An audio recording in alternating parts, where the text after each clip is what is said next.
Good evening, everyone.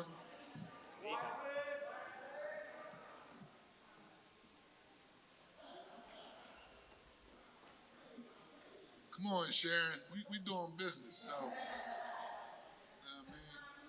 yeah, you coming back. You know we missed you. So good evening, everyone. Good evening, everyone. Good evening. We want to thank everyone for coming out this evening as we really finish our budget town hall community meeting. This is our sixth town hall meeting that we had throughout the city of Philadelphia to receive feedback regarding recommendations, feedback regarding issues, feedback regarding concerns as it relates to what people would like to see in the FY25 budget. The FY25 budget is a budget proposal from our mayor here in the city of Philadelphia. And we want to make sure that as we go through the negotiation process, we just have a collaborative partnership in making sure that the priorities that individuals are advocating for are a part of this upcoming budget process. And so I want to thank everyone for coming out this evening. And at this time, I want to introduce a young lady who's a fearless leader who has been working from day one to improve the quality of life in all parts of her district. She is the host for this evening, and so it's truly an honor and a privilege to work with her as a member of the city council, but overall, just an outstanding human being, right? Her yeses are her yeses, her no's are her no's. She's very, very passionate, very, very straight up individual, and so at this time, I want to turn the microphone over to Councilwoman Ketsi Lozada. Thank you. Thank you so much. Thank you. I want to say thank you for being here this evening. Thank you to our hosts this evening for opening your doors to us, for your amazing student council, for welcoming us into your space. I had the privilege of touring the school about a week or two ago and saw the amazing work that the school leadership does here. So thank you for having us this evening. For those of you who are new to the 7th Council District, welcome. We work really hard to ensure that that we put community voices first. I'd like to thank Council President Johnson for ensuring that residents across the city of Philadelphia hear how their money is being spent, and allowing us an opportunity to voice our opinions, to voice your support. I'm going to say in the 7th Council District, I've never participated in a budget process. To me, this is the first time that government has come into a community to share what the budget process is, and so I'm grateful for the opportunity. Welcome to the residents of Northwood. We are in the Northwood community. This is my home community, so welcome to Northwood. I look forward to listening to what you share this evening, and to making sure that I take your voices back to city government, which has always been my priority once I arrived 17 months ago. So looking forward to the conversation. Thank you so much.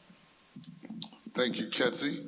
I don't know how the first gentleman of Kensington is allowed to come to a meeting late, but I want to.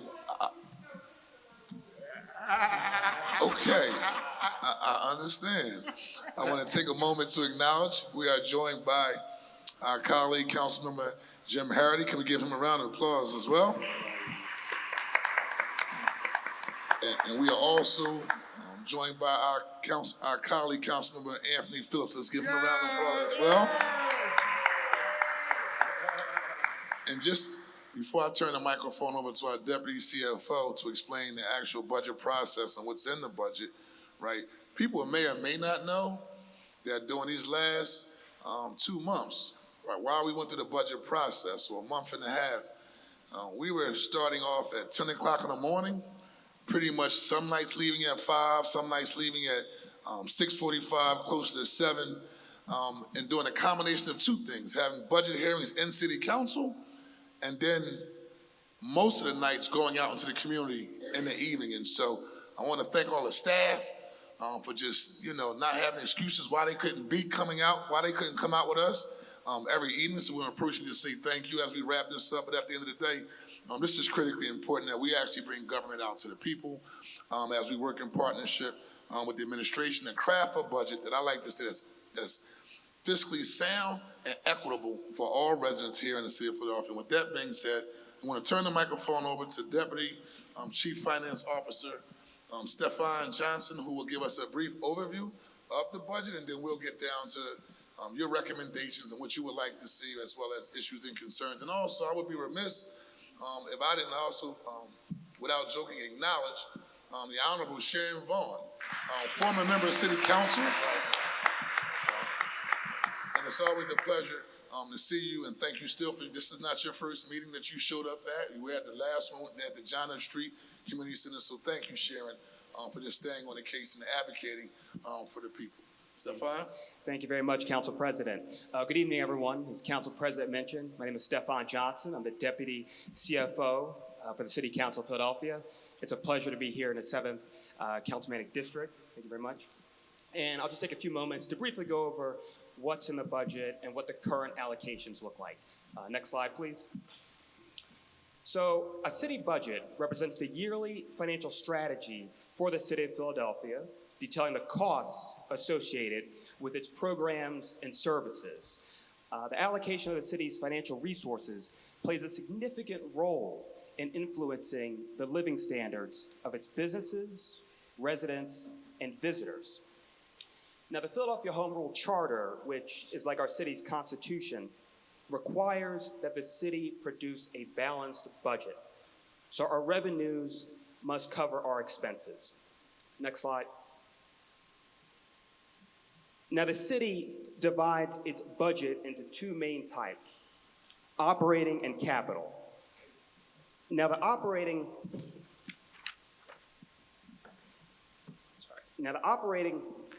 portion of the budget funds day-to-day services, things like salaries for employees, office supplies, costs associated with maintaining city services like trash collection, for example.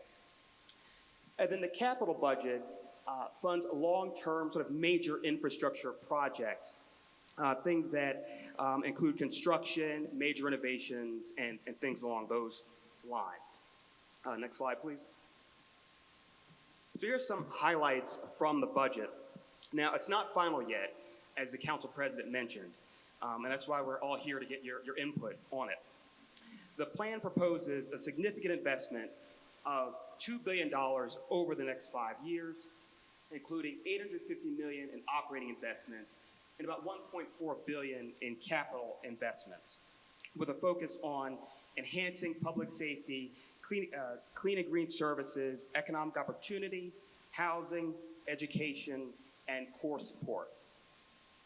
At the moment, the proposal keeps taxes flat with no increases or cuts. Next slide, please. Okay, so the operating budget. As we can see, the fiscal year 25 operating budget includes $6.2 billion in revenues and $6.29 billion in expenditures, with a fund balance of roughly $500 million. We see the largest operating expenses, clean and green. As you've heard from the mayor, she really wants to make the city very clean and vibrant. And the second largest expense is public safety. Next slide, please. All right, so the capital budget, it's about $6 billion. And, the chart below breaks down the various areas of capital spending, with the largest portion going to public safety. Examples of this include vehicles, facilities, as well as additional items.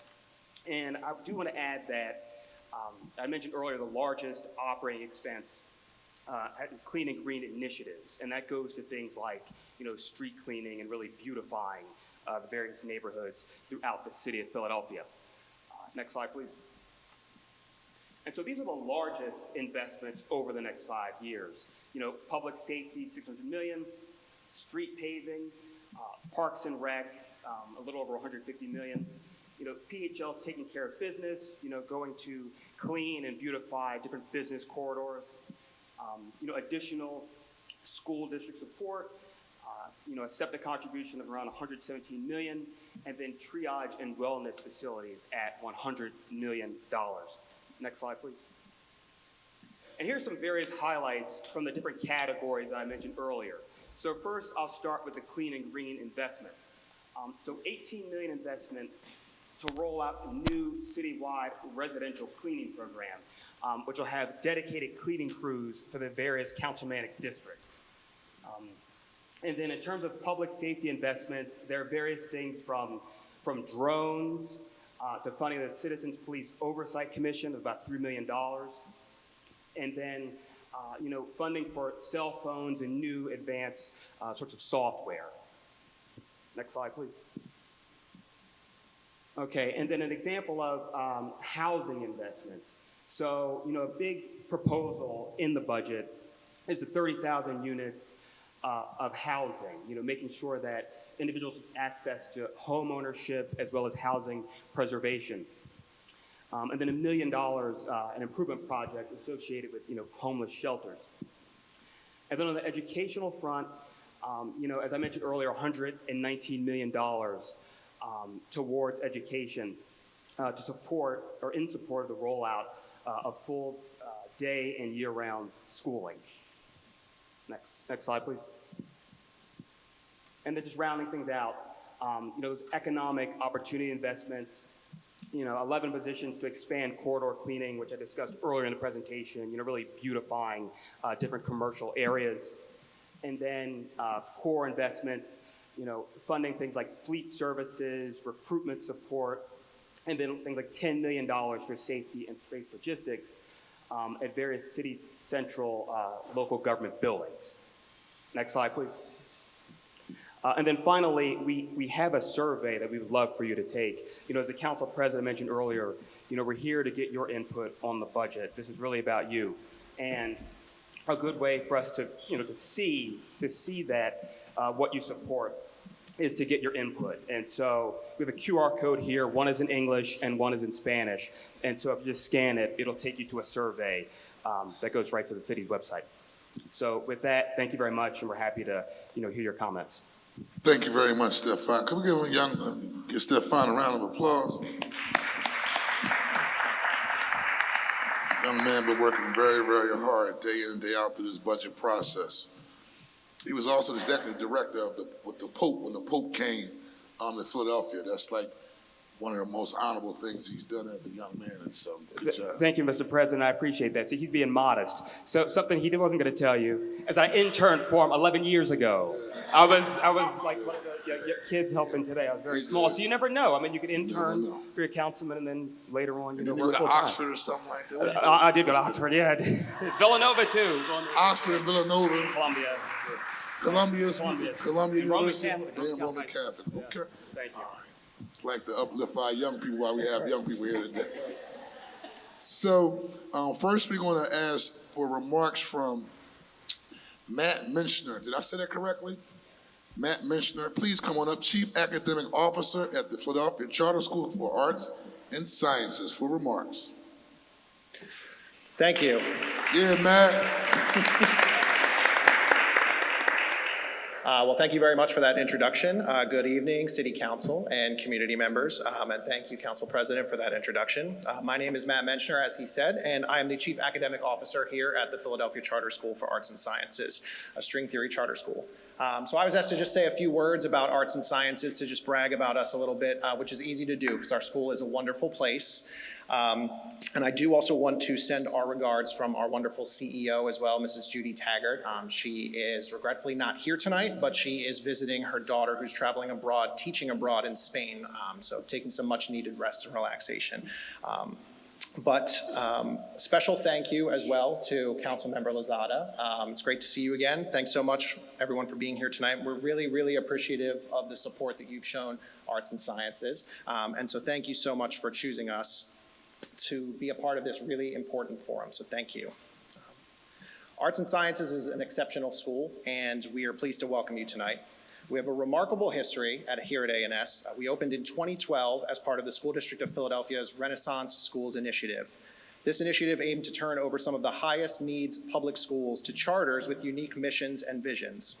And the building we're in right now originally housed H.R. Edmonds Elementary School, and in 2012, the School Reform Committee granted H.R. Edmonds to our charter organization, String Theory Schools. And Arts and Sciences, as we know it, opened that fall. The mission and vision of String Theory Schools is just that, unique. We are the only schools in Philadelphia that routinely see our students performing at the Kimmel Center every spring, all the way down to our youngest students in kindergarten. And students are empowered to learn in meaningful ways, bringing classroom content to life through our activator culture.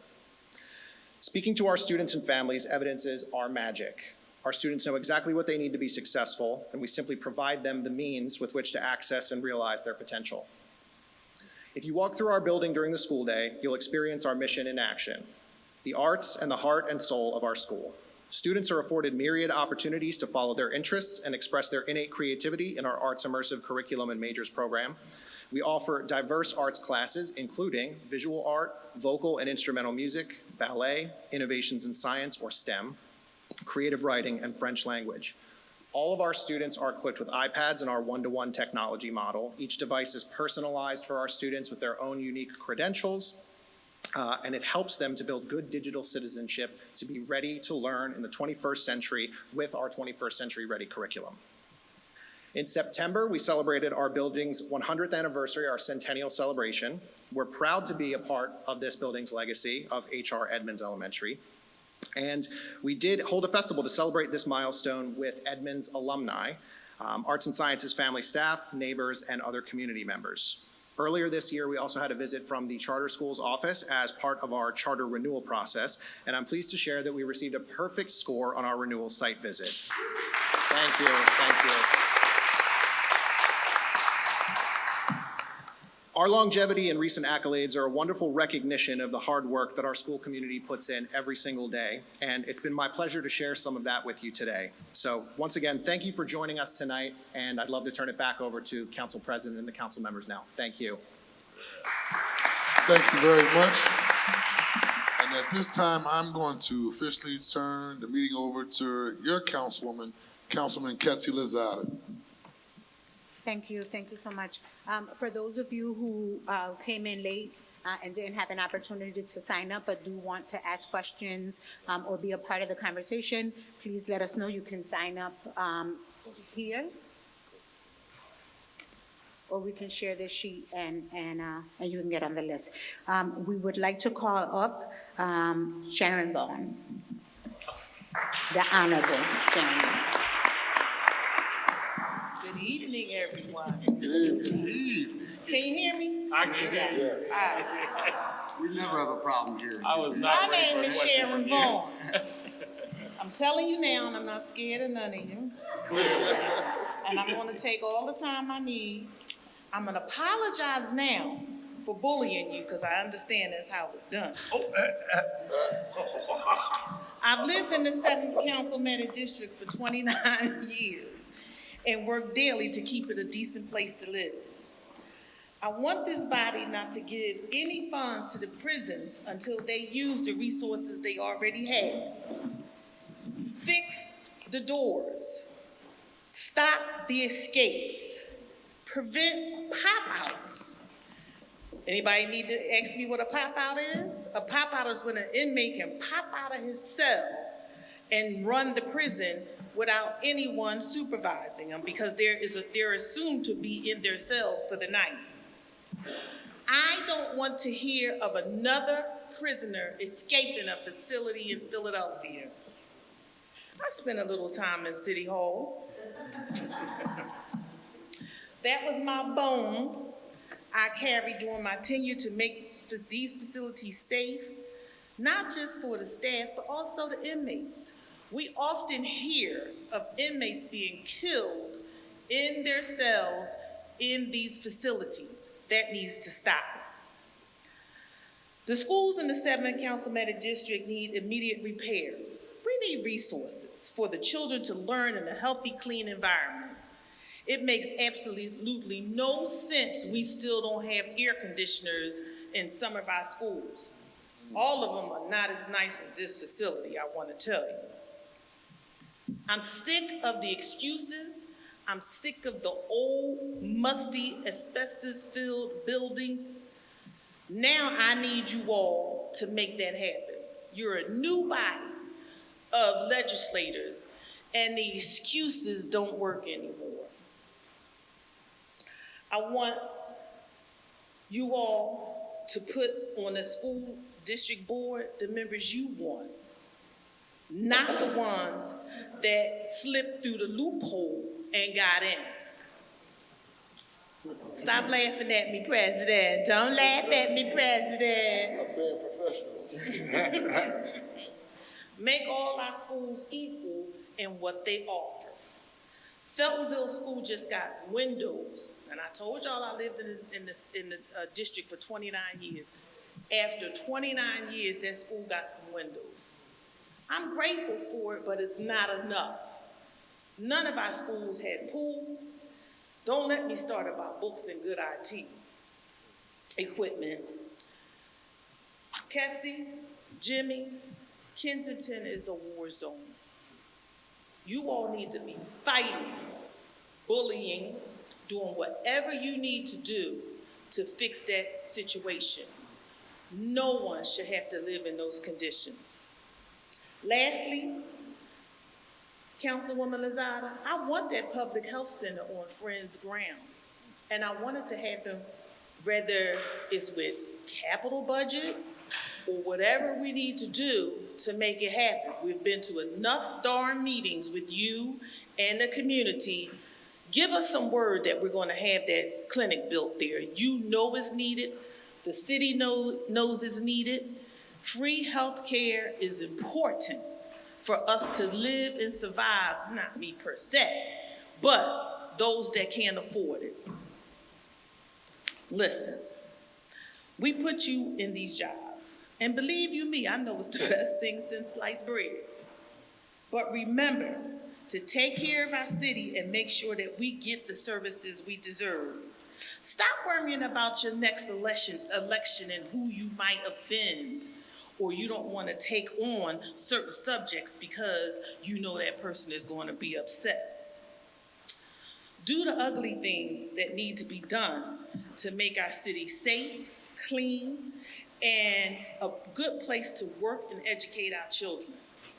Don't worry, if you're doing the right thing, you're going to get reelected.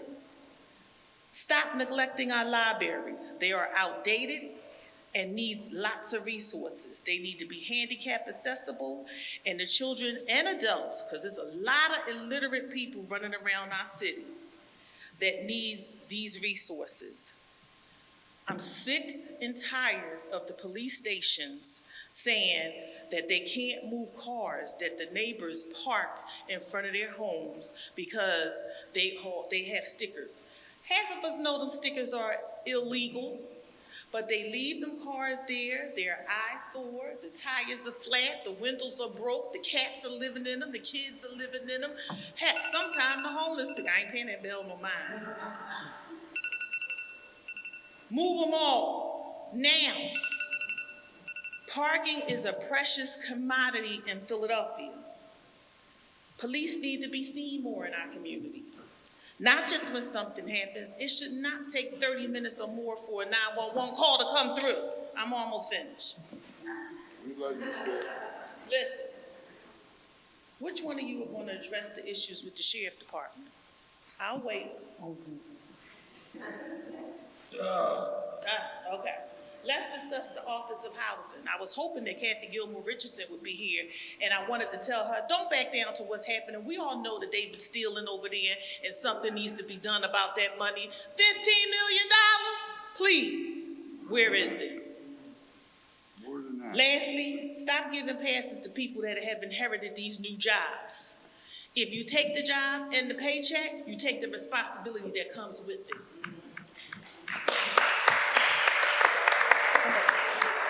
You should have just stayed. I asked you to stay. You talking about, I gave my word.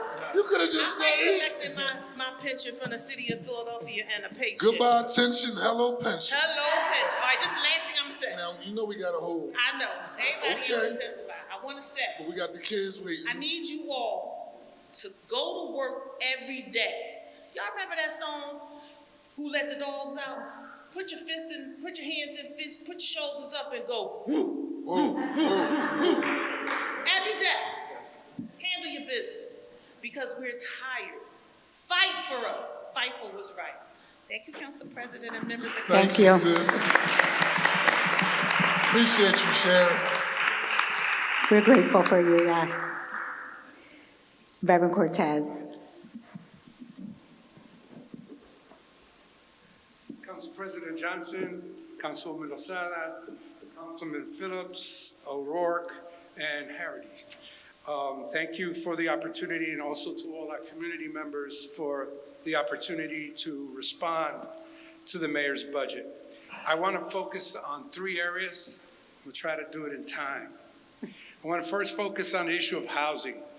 In the city of Philadelphia, working class families have an AMI, our median income is approximately $38,000. That's more than 60% of the population of our city. For the last few years, we've been building affordable housing at 80% AMI, which means we've been building housing for people who make over $89,000. We have a serious problem in our city as we're losing more and more, as speculators are coming from outside of the city, purchasing affordable housing, and our neighborhoods are becoming speculative neighborhoods. So we have groups that are buying row houses in North Philly, North Central Philly, this neighborhood, my neighborhood in Hunting Park. One of the things we need is to make housing for people who are working and making and bringing home less than $60,000 a year. Not all of them can be homeowners.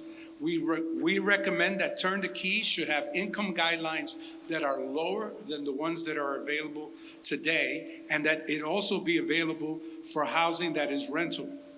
The focus should be on the majority of Philadelphians who are working class. Most of the housing that is being built today is for upper class individuals. The repair of black and brown row home neighborhoods for affordable housing should be a priority instead of 80% housing.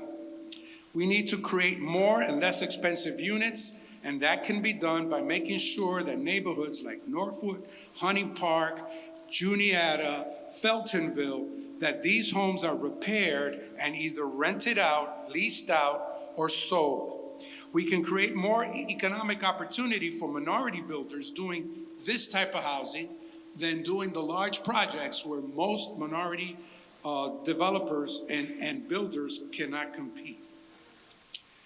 I also want to talk a little bit about our taxes. We have been given 10-year tax abatements for many years. I know we're slowing it down, but nevertheless, billions of dollars have been taken out of the school system as a result of that. But even more important is when people build homes next to folks who live in, I'm going to talk about Hunting Park, which is part of the 7th Council Meeting. People buying and building homes in the southern end of Hunting Park can now build a $400,000 to a $600,000 home. Guess what? They pay taxes like their neighbors do, because they get a 10-year tax abatement. But then the neighbor doesn't get a 10-year tax abatement. So as you know, those of you who were in council last year, we had 30% and 40% increases in taxes for long-term Philadelphians who've been living and working in North Philly for their entire lives. We cannot do that because all we're doing is displacing hardworking Philadelphia families for the newly arrived Philadelphia elite. Charter schools. We support the mayor in her statement that she's for all good charter schools. We're concerned that there are unequal measures for charter schools in this city. Charter schools are held to national standards versus a school district that is not held to those same standards. Individuals that are making decisions, there are individuals that have made decisions, and you know this, that have never literally voted in favor of a charter school. That is contrary to being open-minded and a data-driven individual. It is our hope that you continue to look at how votes are taken, and if this persists, that it be corrected. Last year, Esperanza Charter School, of which I'm the founder, sent a graduate to MIT. This year, a top student has a free pass to Harvard. We also had a child go to the Naval Academy Prep School, Wesleyan, and Tudor Carnegie Mellon. It beat any high school in the city. We also had 16 of our graduates graduate with an associate arts degree and no debt. That is more than the school district of Philadelphia did. Nevertheless, we're always being positioned as being a negative entity in the city. I want to end on economic development, and we would love for the focus on economic development to be in community business corridors. We continually support huge companies that come to Philadelphia and bring jobs. Unfortunately, most of the jobs they bring are not being filled by Philadelphians, people who live in the neighborhoods. We don't qualify for those jobs. You know the jobs we can qualify for? The doubling of every economic corridor. If every business adds one person, that'll be more jobs than any large business brings for Philadelphians. Large businesses bring new jobs, but they're also bringing new residents, which then increase the tax rate for those of us who've been here for decades. Finally, a statement I want to make because I think it's important. If someone is unintentionally racist, is he a racist? The answer is yes. The school district had a study done on it where it was found to be unintentionally biased. Now, I would encourage you to read the study. The study does not use the word unintentional. The study says there was bias against charter schools. 4 of those people who committed bias are on the school board. The report was by a third party. It had nothing to do with us as charter schools, and it was led by African American people who are lawyers. And so I submit to you that despite what is being said, it has been proven there's bias. It may have been unintentional, but there was bias. And the people who committed that bias, 4 of them are still on the school board. Thank you very much.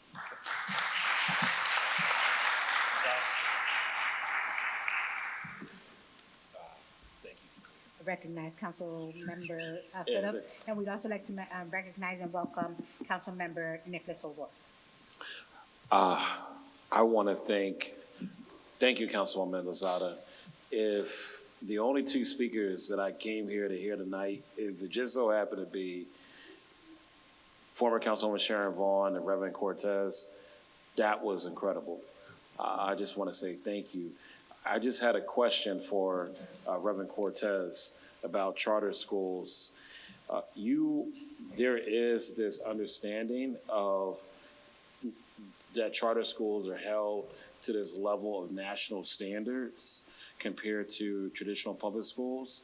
And for me, I don't understand that dynamic very well because a good chunk of the city of Philadelphia's schools, as far as long as I can remember, has never been at the national standards when it comes to success on academic achievement level. So the whole charter school to that high level is mind-boggling. But I wanted to ask, we keep repeatedly hearing from the current school board of Philadelphia that the reason why charter schools are held to those national standards is because of the charter school law. It states that that's why when proposals for new charter schools or renewal issues, they have to go with the law. Is that true, or is it just some level of arbitrary decision to go with the law? Because they keep saying the reason why they're not supportive of them is because they have to go with this code or law. They have passed schools that are politically connected, that had nothing to do with, had no history of success. But I'll answer this in a different way. If you hold my school accountable to the 4 high schools that are majority Hispanic, we outpace all of them by a significant amount. But if you're going to hold me accountable and shut me down because of the national standards, what are you going to do with your schools? Your schools, because I am your school. But this is the dialogue. The dialogue has never been, how do we work this out? The dialogue has always been about economic power and about money, right? And about who finances what. So to me, it's kind of like everybody knows it. I'll say the donkey in the room because this is a Democrat problem, not a Republican problem, because of how teachers' unions finance things and how they don't, and how charter schools can't and don't. So there is that reality. And we've seen it at play even at the state level, where a governor had a budget and couldn't get it passed because of it. So when you ask me the question, the genuine answer is, it's politics at play, and when it's politics, there's always a potential workaround if we want to have it. Thank you. We've learned. Thank you.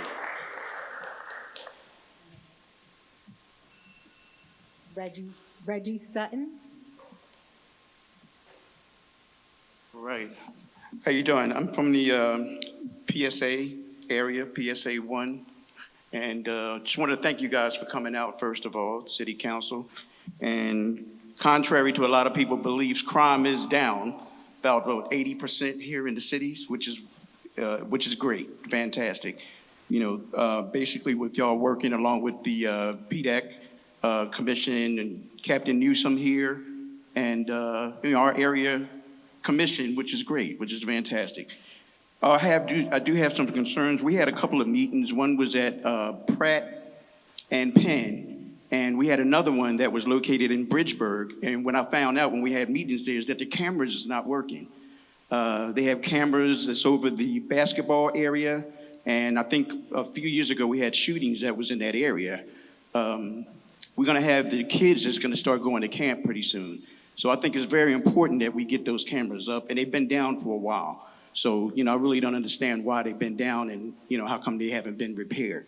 So that was one of my concerns. The other one is definitely the speed bumps around the school areas.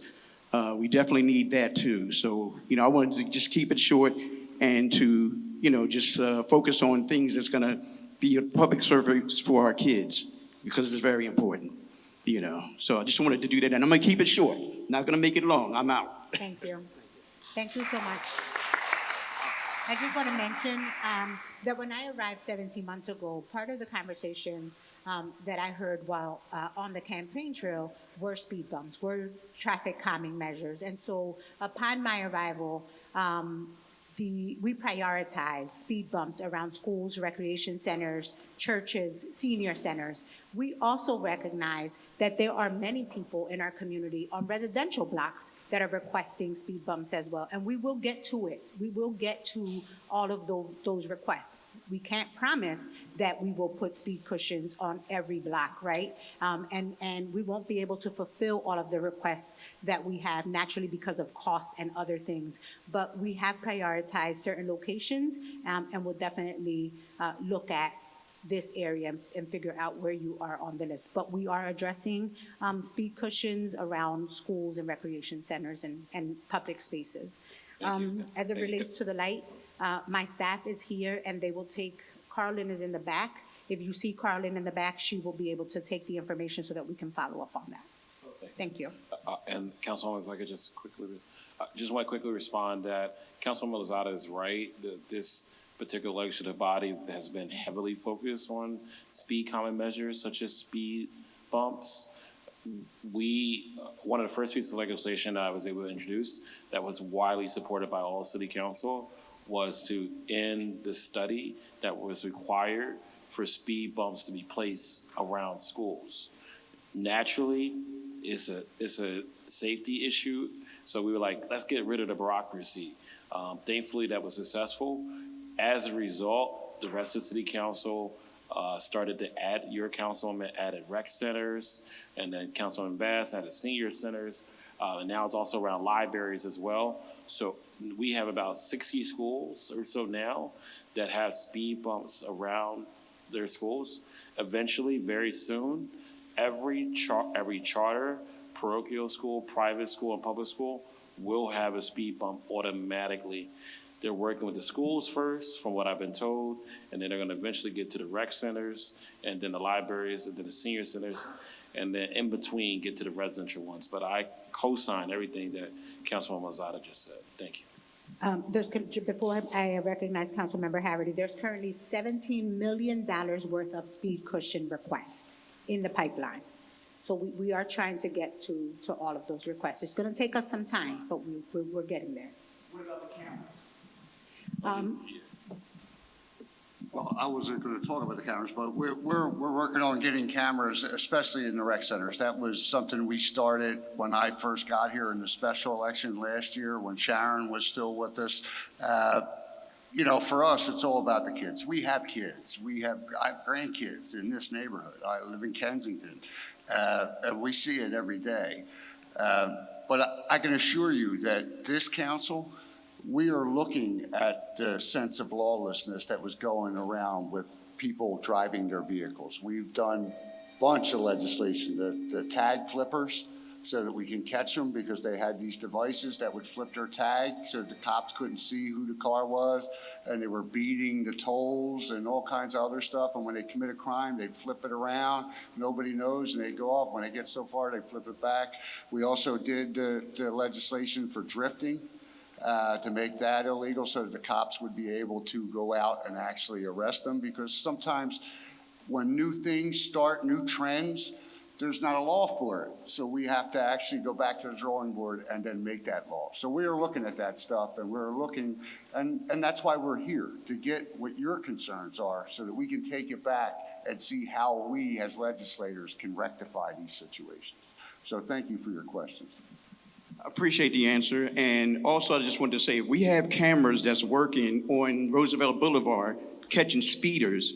I think it's very important that we need these cameras. It's going to be in the rec centers and around schools to be working as well. It's highly Okay. important, and I guarantee the councilwoman will have her staff right on that. That's our big thing. You know, we have a lot of crime that's going on at these rec centers. I just got a call the other night. It was nice out. One of the community group people, Joanne Hamill, with Shadow Tracks. She does a lot with the kids. Well, she lives across the street from a park. And it was a nice day, so the kids were out there playing, and then some knucklehead decided to start shooting. And the kids ran to her house trying to get in for safety. And whoever was doing the shooting then decided that they were going to shoot her house up. You know, and it's just ridiculous. So we understand. We are there. We all, as I say, we have kids in this neighborhood. So we're not playing around. Thank you, Councilmember. David Zelbat or Zealot? David?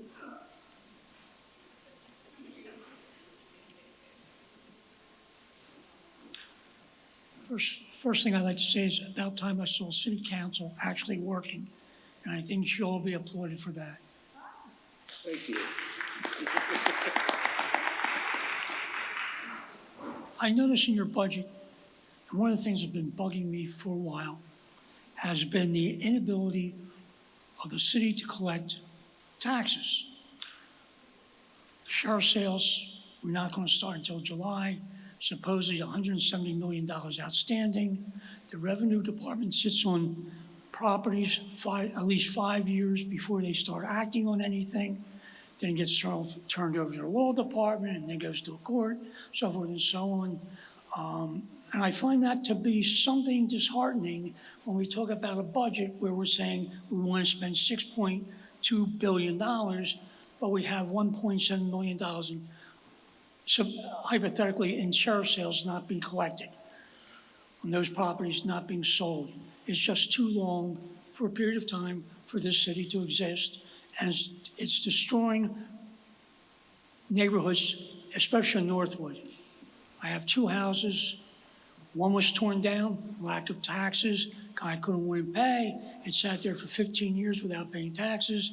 Another address, it just got turned into a sheriff sale a year ago, and nobody's doing anything about this type of thing. The other point I have is L&I. Somewhere along the line, L&I is supposed to be a revenue-producing department, if I'm not mistaken, and I'm finding that people are putting up fencing, turning houses into single-family dwellings, into multiple-family dwellings, and L&I seems to be not following the rules of what's supposed to be going on. I bet you if you walk down the streets of Northwood, where I live, you'll find fences going up around their property and no permits. Minor, but when you add it up to this neighborhood, to every other neighborhood in the city, you're talking about some bucks. And folks, that's all I got to. Again, good job. Thank you. I can tell you that there are many who share the same frustration as it relates to L&I. I think that is one of the reasons why the administration recognizes the importance of splitting it into two and addressing quality of life concerns and development or building needs. And so I think that we will see a difference in how L&I requests are responded to. We are fortunate to have Commissioner Bridget Fettigall there, who is a real community-driven person, understands the importance of quality of life, and is extremely responsive to us on City Council. And so I am hopeful that we will see a difference in how L&I responds to our concerns. I also, am I right?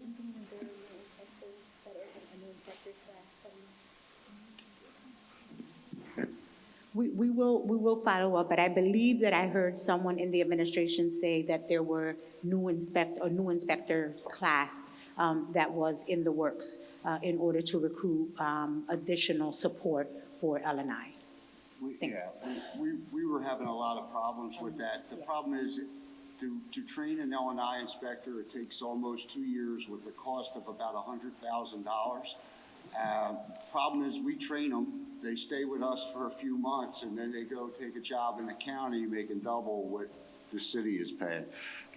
And as far as the tax sales are, they're going to start the tax sales again, which is a good thing.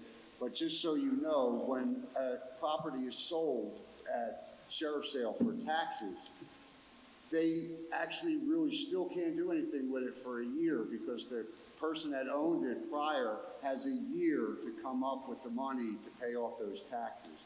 So the developers, even if they get it or somebody gets it, the reality is they really can't start anything for another year because they have to wait out the process. Now, some people start the construction anyway, but the bottom line is if that person comes up with that tax money that's owed and goes and pays it off, those people that started fixing the house, they're out that money that they started fixing.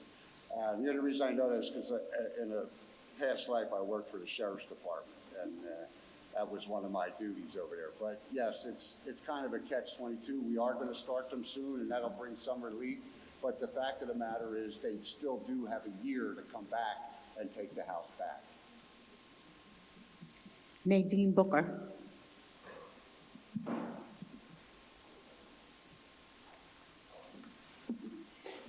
Good evening, everyone. So, congratulations to all of you in your new roles, whatever they are. So here's my question. This room should actually be filled and people should be standing to hear what's going on. Yet when it's an election year and you're running for office, every day that we come home from work, your pamphlets are in our mailbox, they're on our gates. Yet I found out about this meeting today at 4 o'clock from my neighbor. You gotta stop assuming that everybody is on social media because they're not. So you all gotta get better with letting us know what's going on, where you're gonna be and when you're gonna be there, because honestly, if people know, I believe people would definitely be there. So that's my first thing. You guys gotta do better. My second thing is that Parks and Recreation, I live around the corner from Simpson Playground. There needs to be some funding for that playground, especially on Saturday, and even if it's not all day Saturday, a part of the day Saturday. I have a godson that runs a program in the city of Philadelphia that's called Shoot Balls, Shoot Balls, Not People. And he's running that basketball program. The one thing that he comes up against day after day, week after week is that he does not have access to a gym. because all the gyms in the city of Philadelphia are closed on Saturday. If he gets access to a gym, it's a private gym, and he has to pay to utilize that gym. Now, he's trying to teach kids and help kids stay off the streets all day, every day, especially in the summertime, yet he can't have a gym. So we need to look into that. We need to have some recreation centers that are open where these kids can go and have access to a gym. Because if you think about it, kids that aren't involved in sports in the city of Philadelphia, they are the kids that are out there committing crimes. The next question I have is about this, the CLIP program. I'm tied to 3 properties in Philadelphia. My mom's house is in North Philly, in the 2300 block of North Woodstock Street. I have been trying to get the CLIP program to come out there to clean up the alleyway. It's not hers. It's shared between Woodstock Street and Lambert Street. My mom is deceased, but had she been living, my mom would have been 82 years old. We got to get out there. We got to get out there. I have a property in the 1100 block of West Oakdale Street. The house next door was torn down. It's a lot there. Every year I start calling in March, 311, please come clean up this lot. You know what they tell me? Oh, it's private owned. Okay, well, find out who owns it. It needs to get cleaned. It falls on deaf ears. And I'm not blaming anybody here. I'm just voicing my concerns so you all can take it back to whoever it needs to get back to, because seriously, we got to get better. Our alleyways are horrible. Speed bumps are great. They slow down the police and the fire engines, depending on where you're putting them. But for the 1200 block of Folk Ride Street, we want cameras. We want to live on a safe block. We want cameras. So if y'all putting out cameras, please remember the 1200 block of Folk Ride Street. Thank you.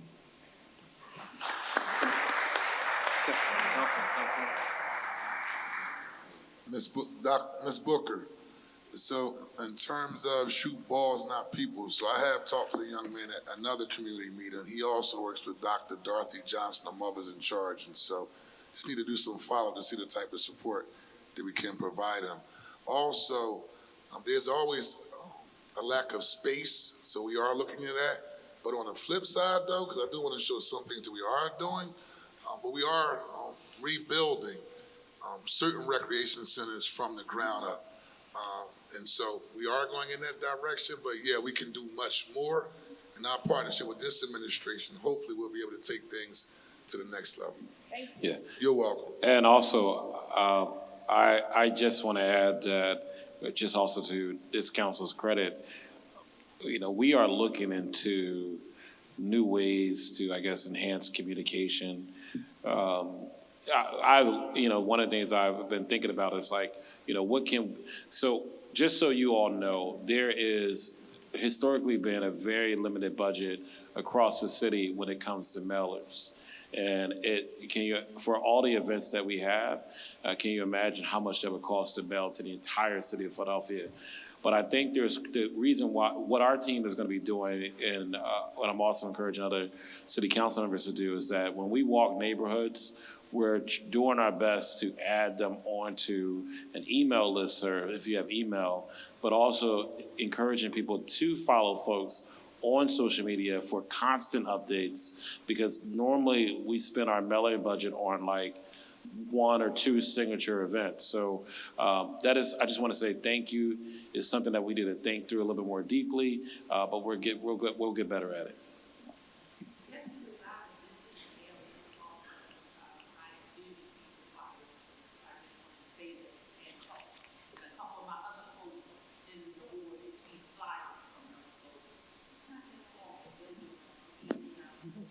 I think what we're also competing against, when I did my first town hall in South Philadelphia, one of my staff members said, by the name of Wendy, was like, well, it's nice outside.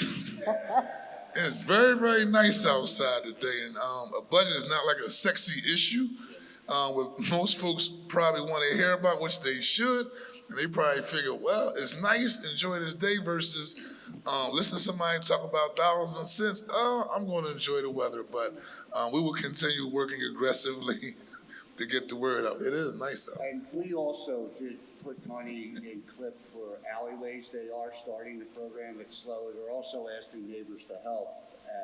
But if you call one of our offices, we can, if you do a 311 request, call CLIP, do the 311 request, they'll give you a number. Then just call our office and then we can harass them until they do it. But we can't do it without that number for the 311 request. That way they know it's already in the system.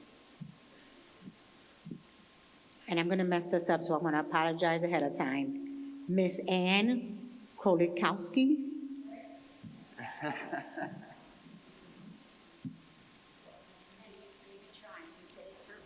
Thank you. Councilman Kenyatta, Councilman Questi, Lozado, and all the rest of you. Thank you for this opportunity to have the public meet you and talk to you, because I think more of these should be going on all over the city. My questions are really not specifically for this neighborhood, and some of them have already been addressed, like the sheriff's department, which I would like to see closed down entirely because they haven't done any of their jobs for so many years, and they've spent all this money, and it's a disgrace. So I think that I know you're looking into that, and it's going to be fixed. I'd like to say personally that I don't want the Sixers to have a stadium in Center City. And I think that, I don't know if the city would be funding any of that. Would they be funding that? Good. Yeah, but that's not the reason. I think it would really be bad for Center City personally. And I think the thing that they're talking about down in South Philly would probably be a little bit better. Okay, and I am also against all-year school. It would be so hard on families, and it would be very, very difficult to maintain. But I do think that there is plenty of schools that would benefit in these neighborhoods of having the school open, like maybe for like 6 weeks of the summer, and have programs that could be educational but fun. You could hire teachers, because some of them do get summer jobs because they, make extra money. And it would be helpful to parents to have a place for their children to go for a few hours. So I think that would be a good idea. I think one of the first things you should put into your budget for the school district is to fix the asbestos in all the schools. It is so rampant and it is so dangerous. And then lastly, I am very happy that they're doing all the work they're going to be doing in FDR Park, especially with us getting the soccer, fields and everything. But I am totally against the forever chemicals, the artificial turf. I want grass. I think artificial turf is not the answer. More and more medical information has been coming out about the health risks of it. There have been articles in the Inquirer about all these soccer people, soccer kids that are goalies who are down on the artificial turf getting cancers, getting brain cancers. You have all these people getting cancer from that live in the Horsham area and the Willow Grove area from the chemicals that they use. The fire department has, danger in there. My husband was a fireman, in their chemicals in their suit. And they have had a higher incidence of a lot of cancers because of that. So I think that, it's not really more expensive because you have to replace the turf every 10 years. And then there is no place to put it. It's like a contaminated, it may as well be, asbestos laying around in landfills. So it might cost a little more for regular turf and for maintenance, but in the long run, I think it would be better. Thank you. Thank you. Thank you. Ms. Charla Felder.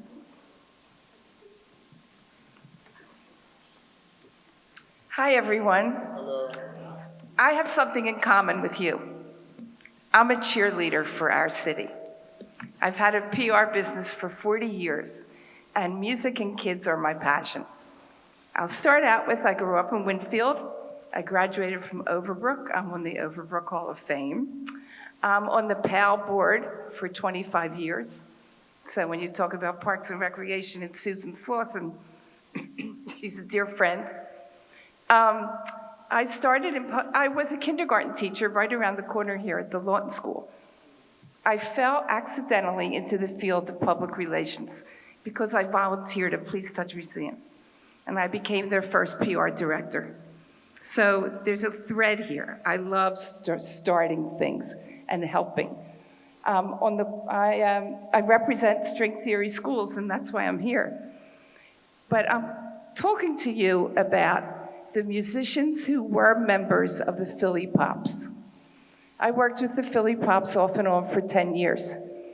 When the Philly Pops had all their problems, they were kicked out of the Kimmel Center, they didn't pay their musicians, my heart broke. And then I heard that the musicians formed their own nonprofit called the No Name Pops. They've been in existence for a year. They still don't have any support from the city. But what they do for the city is when they started, they performed free throughout the neighborhoods in Philadelphia.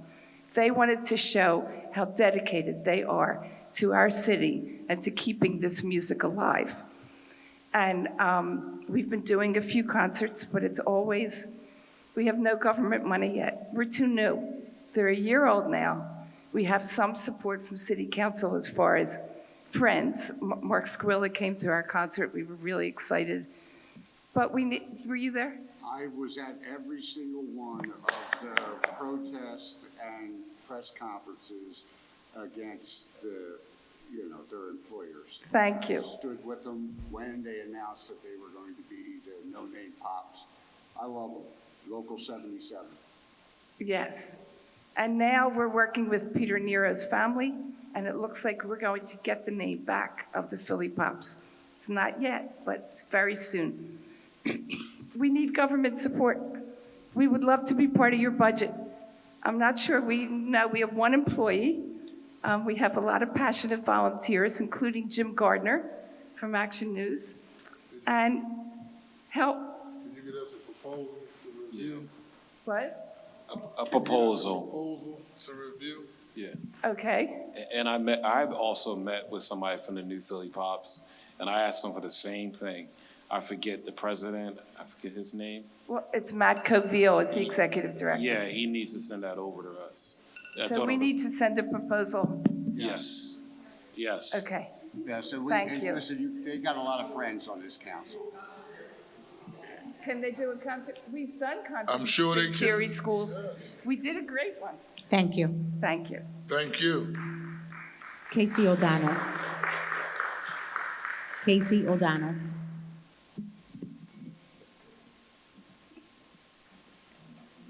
You're a little out of your area, ain't you? Yes, good evening, esteemed council folks. Councilperson Lozada said if I showed up, I had to keep it to 3 things, because sometimes I cause trouble. I've spent the last 11 years working in Kensington, and sometimes when you only really see the cracks in systems from the bottom when you look up, because the light shines through, right? So a couple things. One is, in terms of the amenities, like parks and rec spaces, rebuild was a disaster, right? So here's the hypocrisy. One, I admire you for taking on these challenges and coming here and listening to communities. And here's the hypocrisy. People are tired of speaking about this stuff. I've been saying the same stuff for 10 years, and there hasn't been any change. I am hopeful with this team and the new administration that there will be change. So here's the items other than rebuild being a disaster. Impact Services that I work for in Kensington lost $500,000 trying to build a couple of those projects. Nevertheless, I went through the 300-page summary of the budget, and I saw workforce development mentioned once related to TCB and cleaning and greening, which is part of what we do. Do any of you know how much more money or how much money is being dedicated to workforce development in Philadelphia? I think there's a line item that deals with apprenticeship programs. And how much is, because I know the mayor did talk about making sure that economic opportunities for everyone is a part of her agenda. Stefan will give you that number around apprenticeship programs. And also Yeah. CCP, that's a part And of also her the workforce. municipal college at CCP. So Stefan, give me an update on what's in the budget that deals specifically with workforce development. Yes, there are various workforce development initiatives by the mayor that are being proposed. One has to do with CCP, as Councilman Phillips mentioned, and another has to do with just workforce development that the mayor, as I mentioned, is proposing. So I think it'd probably be best if I, add all those numbers and get that back to you in a few moments. Great, because it's kind of a trick question anyway, Yeah. right? Yeah. So between the I got that, 24th yeah. and 25th police districts, conservatively, there's 100 drug corners. 7 days a week, 3 shifts a day, 3 guys per corner. We're talking about 2,000 people that need jobs to replace the narcotics trade just in 2 police districts. Unless we figure out how to replace that economy, we're not going to change anything. I will also tell you, having run programs, still running a program with the Department of Corrections, that if we give somebody a place to live and pay for it for 6 months and a job, we reduce recidivism to 2%, which is unheard of. But imagine that, if somebody has a place to live and a job, they don't go out there and do dirt, right? Most of these guys are not monsters. Most of these guys are looking for opportunity, and we can provide it if the city provides resources to do that. I don't see it in the budget. Let me mention one other thing real quick, I promise. Affordable housing right now, Pastor Cortez, you remember per square foot how much your LIHTC deals cost? About $500 a square foot? Right. So $500 a square foot, we can build the Taj Mahal. If you're trying to build 30,000 units, even at $50,000 total per unit, you're looking at $1.5 billion. So we need to think more creatively than the existing affordable housing mechanisms. You should be thinking about subsidy, because that creates affordability. I don't know who mentioned this earlier. Not everybody needs to own a home, right? If you can create affordability through rental subsidy for people that are making either $39,000, which is the average in most Philadelphia neighborhoods. In Kensington, it's $29,000, right? You create rental subsidy, you create affordability.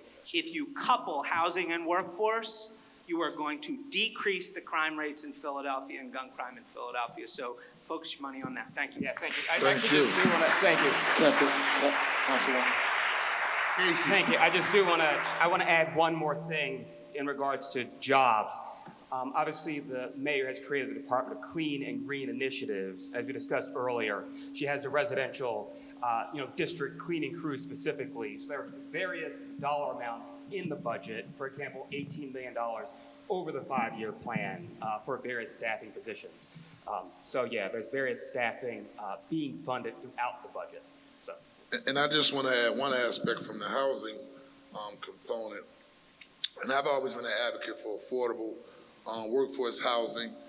Also led the effort with my former councilmember Helen Kim to create a very, very robust rental assistance program that helped significant amount of families during COVID. And so we will be working in partnership with the administration as we move forward to think outside the box. We are both realigning individuals who are putting on the land bank. I know Reverend Cortez, you pulled me aside early on in terms of making sure that we're not just giving away land for developers to just build, because I'm also always been an advocate against development without displacement.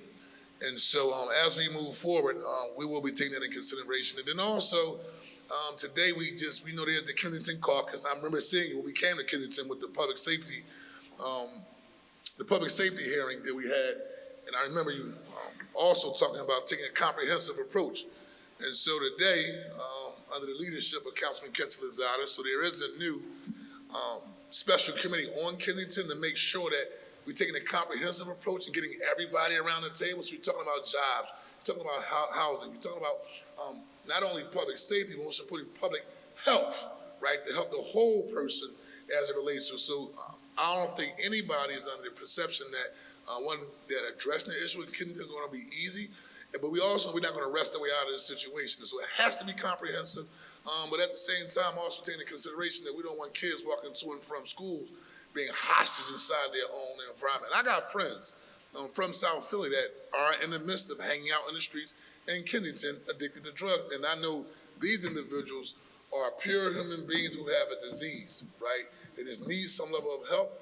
but also the goal of the caucus and the special committee is making sure this process is done comprehensively with everybody at the table addressing it. Our mayor has taken the same leadership approach, and I'm confident over the next several years we'll see some level of progress that we haven't seen since we've actually begun trying to work together on this issue. A lot of times one person here, another person here. This is the first time I've seen the leadership say, you know what, let me get all my members involved in trying to address this issue. Let me get every department in the city of Philadelphia at the table and really taking a concerted effort as opposed to just kicking the can down the road. And so I just wanted to let you know that things you talked about are dead on.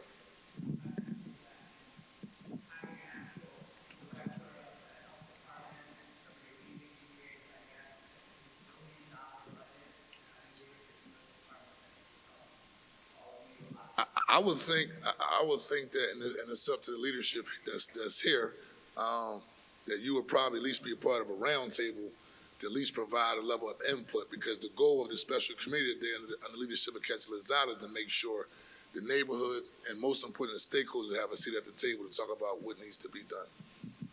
Yeah, I agree. I think that, and we had a conversation earlier, you know, I'm grateful to have several people in that footprint to be very supportive and who are partners and who I look to for direction, right? I'm fortunate to have Councilmember Harity here who lives in the community and leads through experience. We are committed and we will have meetings where we will bring those experts to the table to have conversation about how do we address what is happening in Kensington. We will have community input. You know, I think folks should know here that Impact Services and KCDC took a leadership role in ensuring that there was a community process and a plan created by community residents as a result of what they are living every day. And we are going to use that. We're committed to using that plan as a roadmap to how do we bring those who are experts together with those who are living in that situation right now to better improve the quality of life. I'm fortunate, as Council President mentioned, to be in a place of leadership where we are all speaking the same language, where we are all trying to row the boat in the same direction. And it is not going to be easy, and we are not going to resolve it overnight, and we will make many mistakes along the way. But I think that because we are all on the same page, we will be able to quickly adjust and redirect our efforts. But we can't do it alone. And speaking of Kensington, we are conscious that as we address the need that is taking place there, we will see it move to other communities. That is inevitable. We're going to see it move. What we are asking residents, and some of the residents here of Northwood communicate with me on a consistent basis and tell me what they're seeing. We need residents in every neighborhood to say to us, we're seeing a change. We're seeing activity on our block. This is the location. This is what we're seeing. And we need you to respond quickly. We need you to tell us what is happening immediately. Don't let it sit, because we will be able to address it much quicker and with less red tape if we address it quickly. And so that is my ask to you. Be engaged, stay involved. This is the first step. Participating in community meetings like this is one of those ways that you can continue to stay engaged and know what is happening in your neighborhood. So thank you for that. And Casey, you're right. My colleagues have heard me say it on numerous occasions. Now, you know, for full disclosure, most people know I'm in recovery. I'm very open about it because to keep it, I have to give it away. But what I've told my colleagues and explained to them was that somebody with a year of sobriety can be a sanitation worker. And they will find that once somebody gets into recovery, we tend to switch our addiction. So instead of being addicted to the drugs, we become addicted to work. We become addicted to the camaraderie. We become addicted to having money in our pocket. And they're going to end up being some of the better workers that you have. So we are looking that way, and I'm glad you brought it up. And I agree, it has to do with housing. Mental health has got to be number two. We need mental health. These people are all self-medicating for some form of trauma that they faced either as a child or as a young adult. And the women, think about it, they're going to have double because they get the trauma that sent them there and then the trauma from the stuff they had to do to stay there.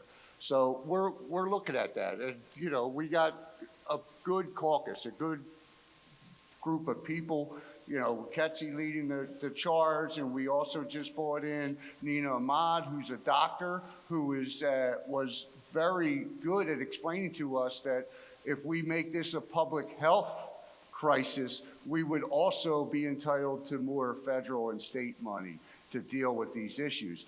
But you're absolutely right. Housing and jobs, that's the key. Thank you. Councilwoman. Can you just state that factoid one more time? There was a data point that you lifted up. I just wanted can you say it again about job loss? I think it was about job workforce. So, I mean, that's related to people in the narcotics trade. Sure. But just can you state it again? Yeah, I mean, like, easy calculation, we need 2,000 jobs. And nobody's 40 hours a week doing jobs. Everybody runs a company, right? So the truth is, it's a lot more than 2,000 jobs. But the housing piece is essential. Most of the guys we work with are trying to get off the one, it turns out they're housing. And so, coupling that, even for 6 months, it gives people money. But we can figure out those numbers. All of this is doable, and I admire you all for taking it on. Yeah. Thank you. And I just briefly want to say, I was intrigued by your subsidy comment. That's all. That's all I want to say. Thank you. Roberto Rodriguez, followed by Brianna Rodriguez, Naya Simmons, and Anastasia Suazo. Sauso? So Roberto Rodriguez first.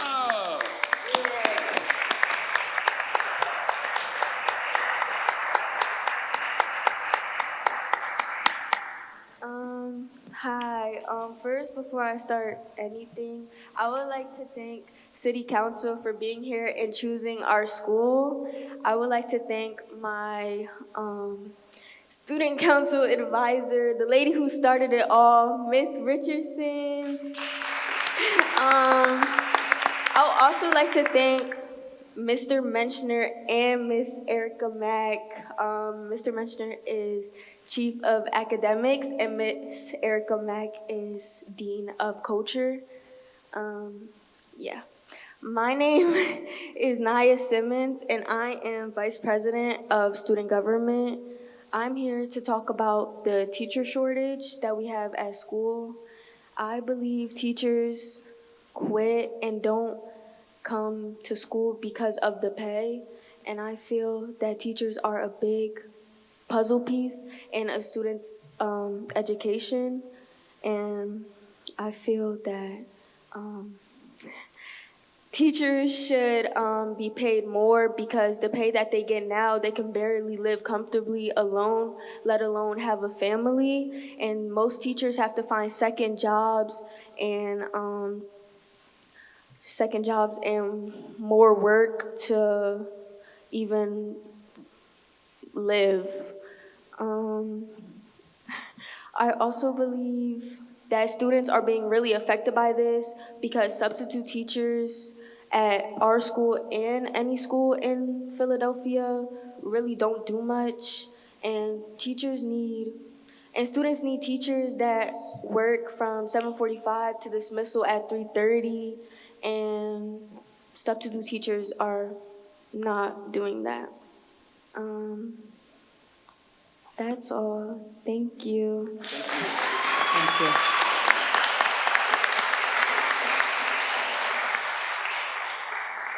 Good evening. My name is Mustafa Diako. I am a secretary of the Student Council. I mostly wanted to talk about mental health and the mental health of the students that go to this school or any school in Philadelphia, because I don't feel like counselors are doing enough to actually be able to help the student be stable and have a good mental health so that they can study well in school. I also think sleep schedules are bad, so I feel like we should address more problems with the sleep schedules and help everybody so that they can be able to work hard and do all their work.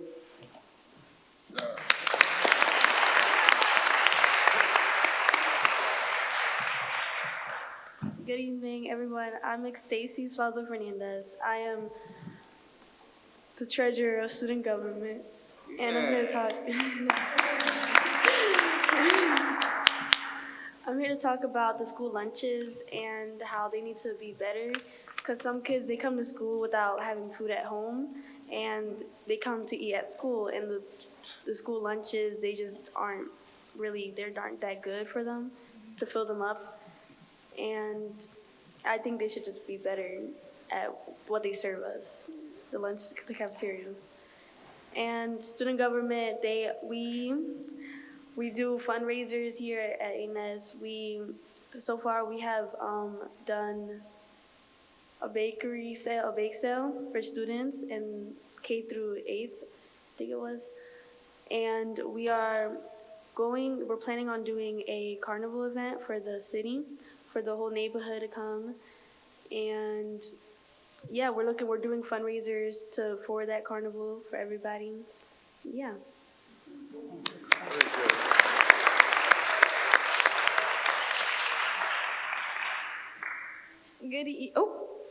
Good evening. My name is Brianna Rodriguez. I am student council president, and I came here to talk about how I believe that schools need to, how do I explain this? Sorry, it's really nerve-wracking. Take your time. Yeah, don't be nervous. How schools need to, sorry, I had this in my mind now. Take your time. Take your time.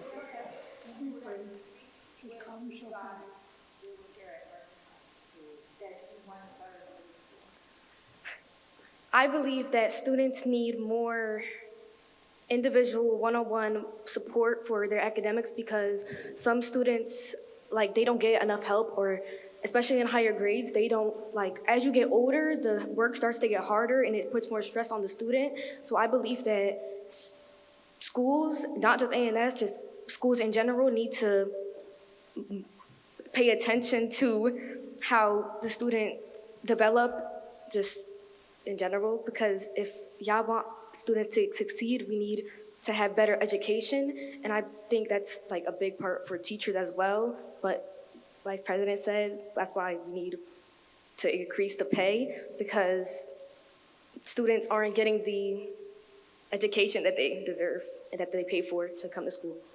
That's enough. That's it. I'm done. Thank you. Thank you.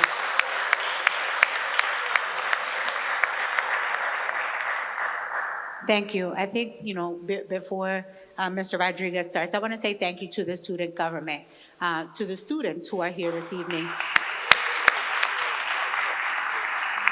They oftentimes we don't have an opportunity to come out to communities and hear their voices.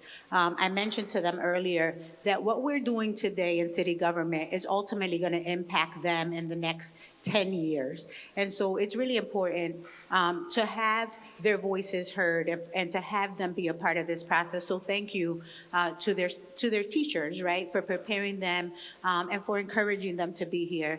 I encourage you to participate often. I invite you to come to City Council every Thursday. We're there every Thursday at 10 a.m. and there's always an opportunity for you to tell us how we are serving you, how we're working for you, and it also gives you an opportunity to see how government works for you. And so please come visit us soon sometime. Thank you so much for participating this evening, Councilmember. And the young lady that was talking about the food insecurity, you're absolutely right. I sat down at Memphis Academy with the kids there, and we actually came up with a plan that we're going to put a food pantry in the school that any kid can come in and grab food for them and their brothers and sisters to take home. I'm putting a group of people together, philanthropy and a couple of the unions, to get the stuff we need in order to be able to do it. But if you guys are willing, it's got to be run by the kids. That's the thing. So if you guys are willing, we can talk about bringing it here after we start at Memphis. Yeah. Okay? And Councilman Lozada, just thank you. Thank you, Councilman Harity. I love that. Great work. I just want to say that this is why, I was a former educator, also worked with a lot of young people prior to city council. But it is so refreshing to hear from you. I'm going to tell you why. Because sometimes we think of so many of the macro things that we forget about some of the things that are just very important. Even the idea of just the quality of food, right, that you have. There are some schools that do a better job with providing, feels like your grandmother type of food, who cooked the food, right? That makes a world of a difference for breakfast and also lunch. So this is a question that I'm actually interested in talking to the school district more about, that quality of food that you all have. And I just want to say thank you. Thank you all so much. And mental health, that too is on the agenda too. Thank you. Yeah, I just want to also echo the sentiments. Let's give our young people another round of applause, right? It's not easy coming up and speaking in front of a crowd, especially strangers at that, right? And so we just encourage all of you to continue to keep up the good work, and thank you for your leadership. And most importantly, making the choice to get involved in student government, right? Like, that's a success in itself, because it's a choice that you're making. You don't have to make that choice. There's a whole lot of other things that are going on that you can make other choices that may not be productive to you becoming leaders in the city of Philadelphia. So again, we just want to commend all of you for participating and say, keep up the good work. Thank you. Good evening, everybody. My name is Roberto Rodriguez. I work as a commercial corridor manager for Kensington and Allegheny. I just want to bring a picture of you what we have in our streets every day. Even though I've been there for very short time, like a year, but I used to work for another CDC in Hunting Park. I feel so frustrated every time I have to speak with the business owner. It's more than a drama. It's very sad to have a daycare, to receive kids every day, and see people living outside the business. And they tell me every day, I'm tired to go to different meetings every month with different administration. And we don't see any result here. How they gonna fix this problem? Casey talk about, I believe, the most important things: jobs, housing, and opportunity in different way. In other side, I feel so happy because all the things that they tell me, in about 20 years having a business in this corridor in Kensington, I never before see anyone from the city walking with me or came to my business to ask me how are my sales. Now, they answer me like, oh, the Mayor Parker, she came here, she walked through, she saw the problems. Even there is a lot of issue around, they happy because they see you as a representative taking care of the situation. I know it's hard to take those people out because it's a lot of drama. It's mental health, opportunity, jobs, but they still believe. That's the most important. They still believe in the people from our community. They still believe that you can find a solution. So my recommendation, build the trust, don't wait for the next administration. Try to do the best and they will appreciate it. Thank you so much. Thank you. Thank you.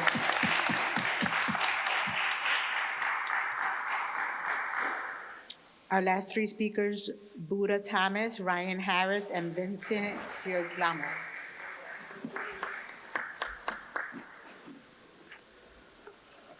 Come on, Ryan. Yeah, my man. How y'all doing, everybody? Good evening. I'm gonna try to keep this short as possible. So my name is Buddha. I'm from this neighborhood, born and raised. I have a mentoring program called Power Circle Mentors. We've been around since 2014, so we've been doing this for like 10 years. And what else? A business owner, do a lot of community events in the neighborhood. So that's a little bit about myself, but also I want to let it be clear that Councilwoman, you always supported Power Circle and vice versa. We always supported your office. And then also I wanted to just speak on the behalf of all the grassroots organizations that's here, especially the mentoring programs. So one thing that, and I'm not trying to down no schools or nothing, but one thing as a childbirth, you program, to have to go to school is a requirement. School since you 3 years old, you got to get ready to go to school. For after school programs, that's overlooked. These kids don't have to go to after school programs. And this is where the violence has started because the streets, they don't wake up until 2, 3 o'clock, those after school hours. So I know the school district is struggling with the budget and funding. So y'all got to think about the after school programs, the summer programs. We definitely struggling. Like we got to work 2, 3 jobs extra to kind of survive just to, take our kids to trips or guest speakers or whatever the case may be to look for space. So I'm not asking for really funding or anything, but we need those accessories to keep things going, such as transportation vans, such as space to be able to, do our program for free. We always get charged. We always have to, do X, Y, and Z fundraisers to try to make stuff happen. So I'll hopefully, the grant process change because everything else evolved. It's 2024. Like y'all can look at Instagram, social media, different digital platforms, but we do the work. Also, I wanted this to add, being a business owner on Frankfurt Avenue, you start to see the gentrification, right, going on all over the city. Even what y'all was mentioning with Kensington, they starting down there to kind of clean stuff up. But I start to see that traffic moving up to the Frankfurt end. Down my neighborhood, where kids got to play in the park and see the same stuff. So we don't want that in no neighborhood, but I start to see it moving up. And also about the jobs, knowing that, a couple years from now, all those jobs that's available for the youth, they disappearing now because of artificial intelligence. They losing jobs. They work for the summertime. We provide 200 jobs in the summer for them, but after summer, they still depend on making money, still depend on wanting to do some stuff, and we don't have those answers because it's just a lack of funding. So I just wanted to speak up for all the other grassroots here, the struggles that we have, the complaints that we always have. Like I said, we've been doing this for years and years and years. We just trying to see if everything can evolve. I brought some students with me here today too, because they from around this neighborhood. They came from the school actually. We work with kids all throughout the whole Frankfurt area. So, go ahead, Zach. My name's Zay. I just feel like we need our own space, so we can be mentored and stuff like that. Cause like when we be like clicking up with organizations and stuff like that, like New Sheet, like the Boys and Girls Club and stuff like that, like the YMCA and stuff like that, we'd be in the program for like a month or two or something like that, and then problems would start happening because we kids and stuff like that. We going stuff gonna happen, little fights and stuff like that. So then we get kicked out of the program and stuff like that. Now we don't got nowhere to go right now. That's what we trying to do. We trying to make it funding right now so we can have somewhere to go for our youth and stuff, like after school and stuff like that. Thank you. Thank you. Wait, hey, Ryan, just real quick. Young men, can y'all come back up real quick? I was about to give him some kudos for that. Yeah, that's what I'm getting ready to do, right? Because now, and I'm always going to be straight, the number one killer of African-American young men in the city of Philadelphia is gun violence by other African-American young men. So I just want to say, right, hats off to all of you for even being inside this room. You could be on the corner. You could be trying to sell guns, get ghost guns, right? So we're not up here capping at all. We will definitely follow up. I know Ryan as well. Ketsi know Buddha as well. Now, I do know that separate from programming taking place during the summer, either we have programs in the city right now or exploring programs that go year round. And so I could stand on that and talk about it publicly as a father because, yes, beyond the summer, right, we need to make sure that y'all are active and got things to do. My nana taught me as a kid, an idle mind is a devil's workshop. And so when I had nothing positive to do, I was all out everywhere in South Philly, probably places I wasn't supposed to be, because I wasn't involved in something that's positive. And so we definitely committed to see how we could be supportive. And then also, I remember during COVID, we had an initiative that if you were a nonprofit organization and you wanted to use space inside any parks and recreation facility, we will allow you to do it. As long as you come show your paperwork, other than that, we will allow you to have that opportunity to use our space. And so we'll circle back with the new Parks and Rec commission and let her know this was a prior policy and see can we open it back up. Because if you're trying to do something positive and you can't find space, then that's a problem. And so I just want to our acknowledge churches. I also want to say thank you to Buddha for all of his work. He's always, this is not something that's new and just because we're here in the neighborhood. Buddha and Ryan both do this every day. They're committed and dedicated to young people in our communities, and we just want to make sure that we recognize you for that. We see you and we appreciate you. Thank you. Buddha. Ryan. Buddha. What? Before you go, you said there were 200 jobs that you give during the summertime that dry up. What was the nature of those jobs? Can you state that for me? Power Circle will also take all our kids to be able to work. We used to get funding, so we had a thing called the Clean Team, which we pay kids to go around clean the neighborhood, that kind of stuff. So we find other ways to help them with the entrepreneurship, plugging them into businesses all over Frankfurt, plugging them to helping the schools clean up. So like different little jobs, odd jobs like that. So they'd be open to. Absolutely, up from ages 14 to 19. Thank you. Round of applause one more time.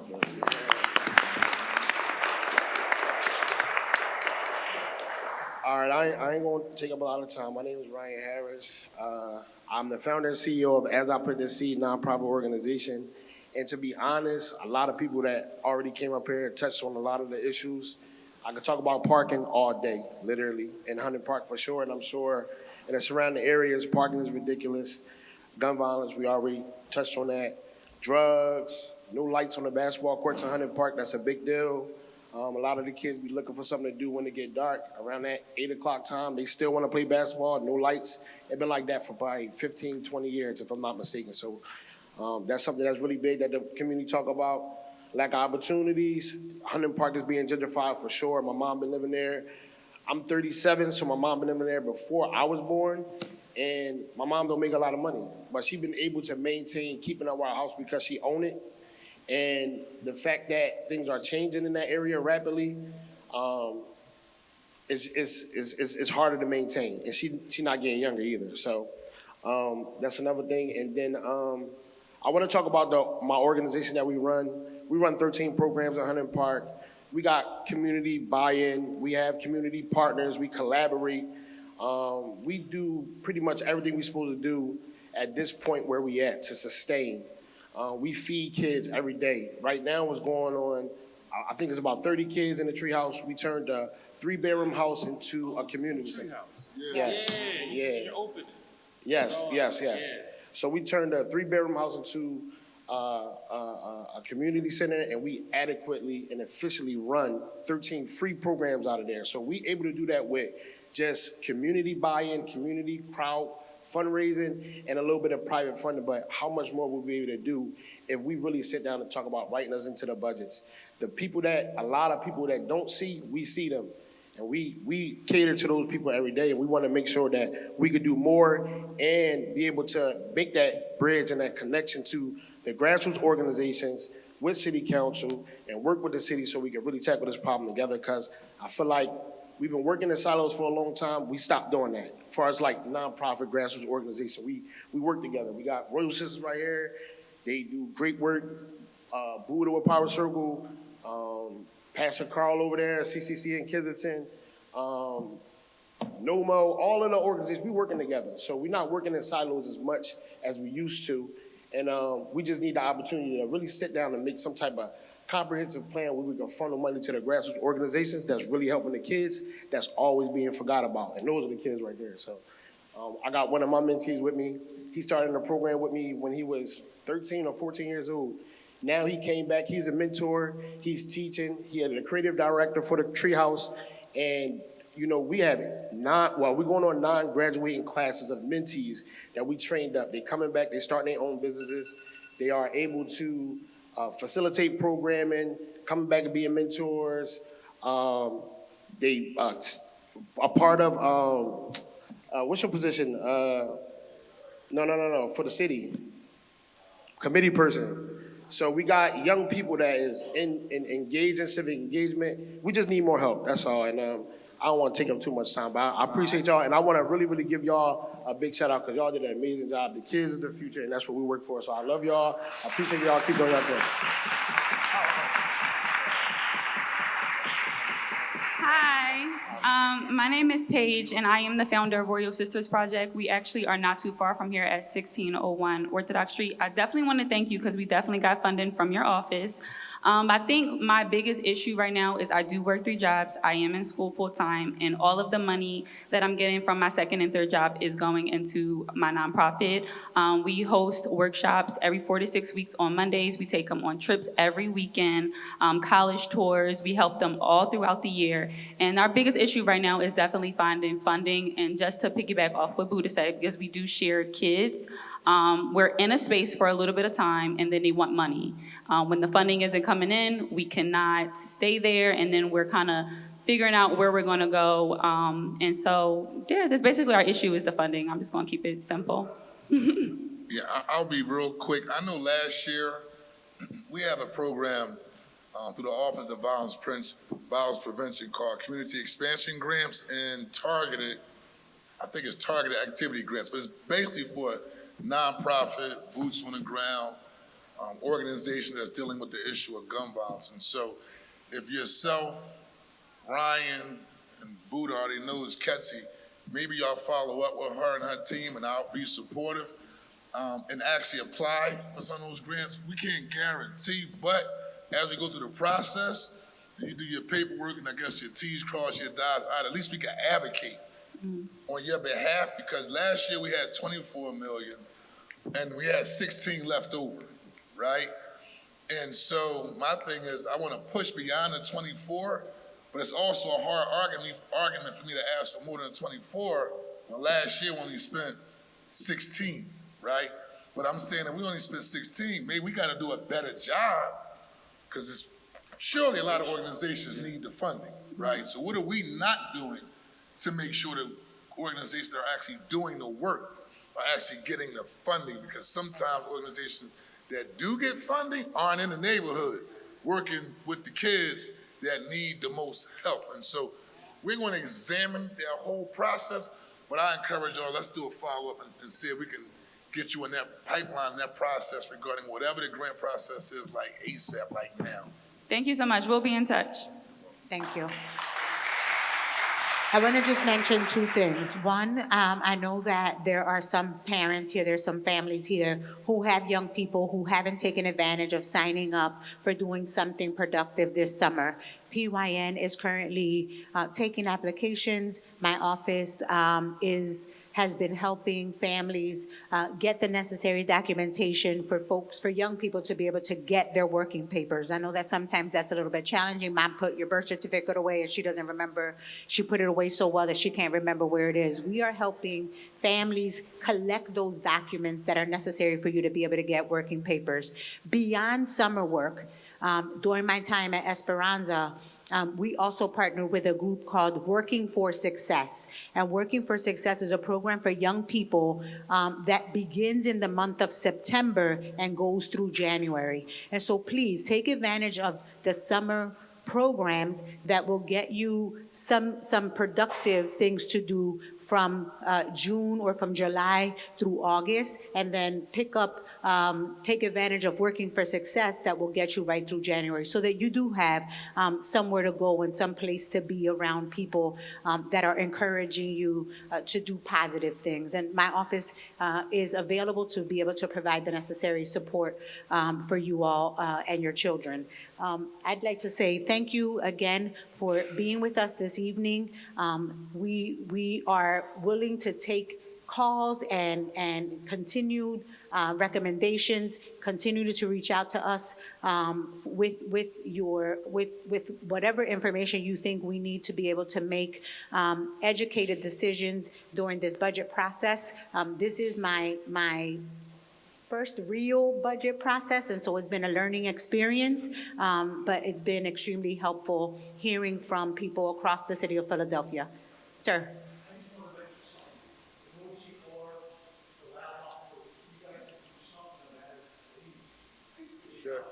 Got it. Duly noted.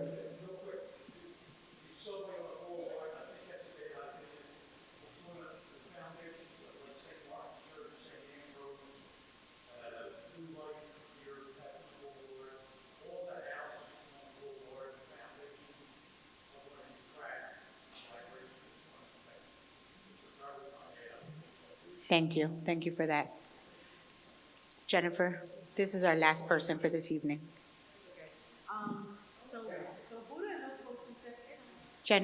Jennifer, please come to the...